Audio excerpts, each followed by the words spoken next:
28ஆம் தேதி மாண்புமிகு முதலமைச்சர் உடைய மானியம், காவல்துறை மானியத்துல மாலை 5:45 மணிக்கு நான் இதை பேசும்போது இந்த கருத்தை தான் சொல்லியிருக்கேன். மீண்டும் மீண்டும் இங்கேயும் கிருஷ்ணகிரியில இருந்து சொல்றேன். இன்ஃப்ராஸ்ட்ரக்சர் டெவலப் பண்ணணும், இன்டெலிஜென்ஸை வலிமைப்படுத்தணும், உளவுத்துறை வலிமையா இருக்கணும், சட்டம் ஒழுங்க பாக்குற ஆய்வாளர் சட்டம் ஒழுங்க பார்க்கணும், கிரைம் குற்றங்களை பார்க்குற ஆய்வாளர் அதை பார்க்கணும்.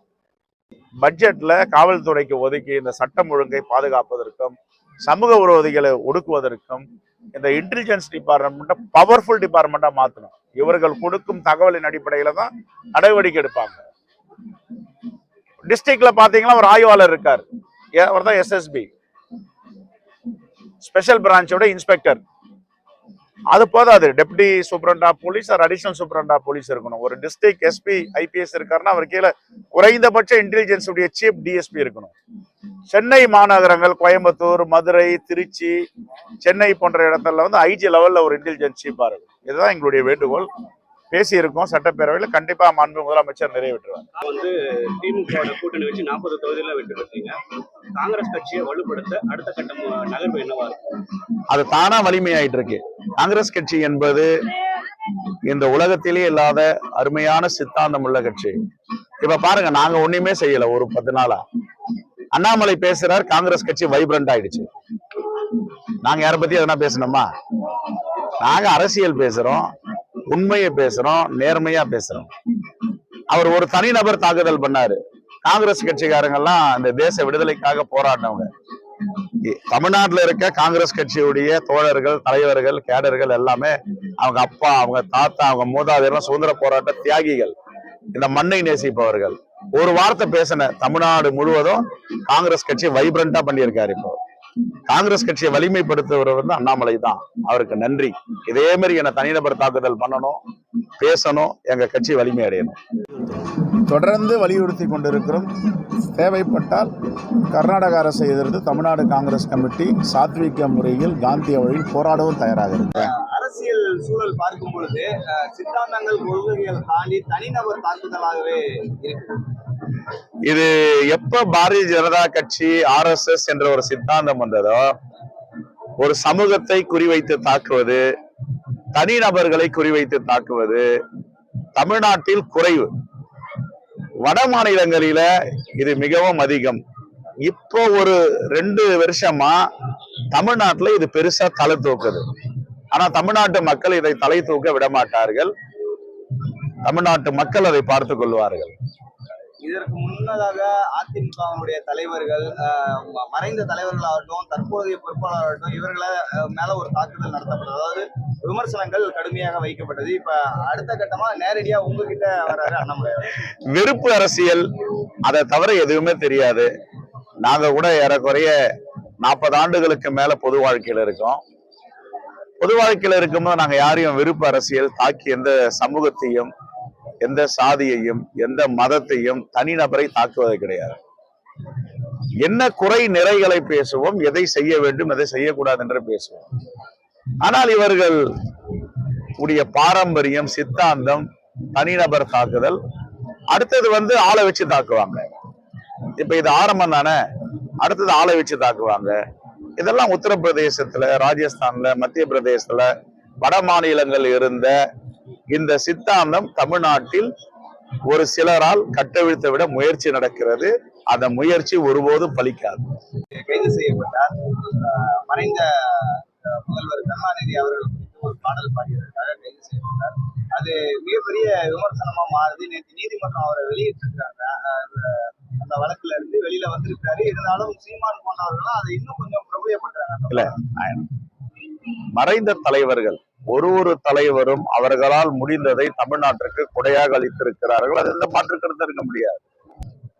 முத்தமிழறிஞர் கலைஞர் இன்றைக்கு கிராமங்களில சிமெண்ட் சாலை ஆகட்டும், குடியிருப்புகள் ஆகட்டும், இந்தியாவில முதல் குடிசை மாற்று வாரியம், குடிசைகளில் இருப்பவர்களை மேலே கொண்டு வர வேண்டும் என்ற அடுக்குமாடி குடியிருப்பு, பல திட்டங்கள்.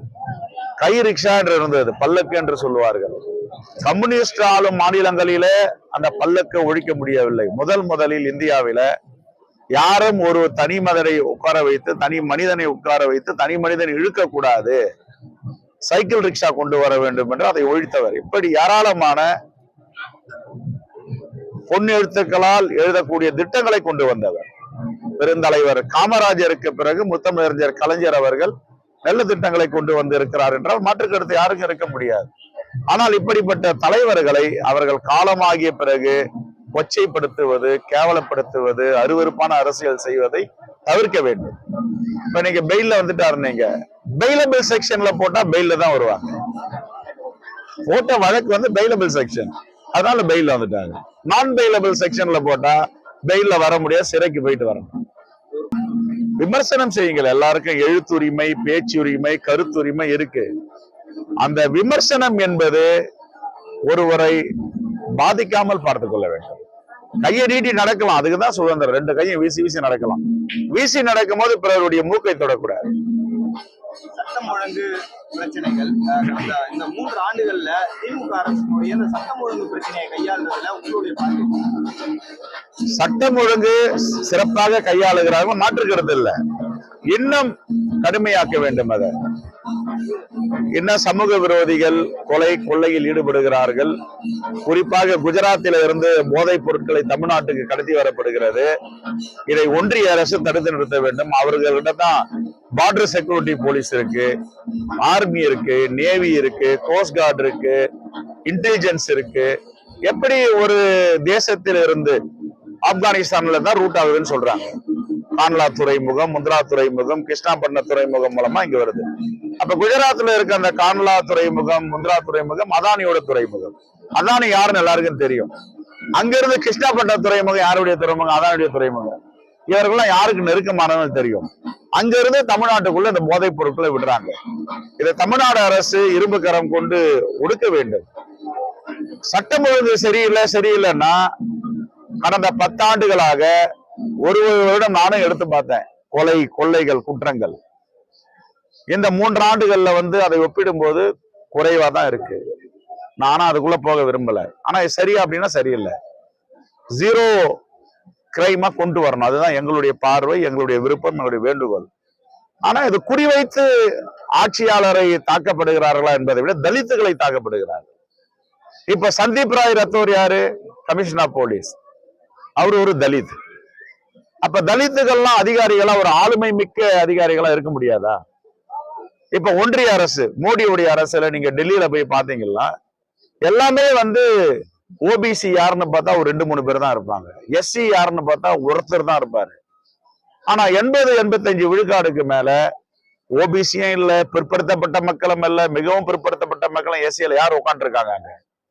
ஆனா தமிழ்நாட்டுல மாண்புமிகு முதலமைச்சர் ஒரு தலித் கிரேட்டர் சென்னை ஆணையாளரா இருக்குன்னா சந்தீப் ராய் ரத்தோரை போட்டார். அது எல்லோருக்கும் கண்ணு. இவன் போயிட்டு இது மாதிரி இடத்துல உட்காரலாமா? என்னென்ன வன்மத்தை பேசலாம்?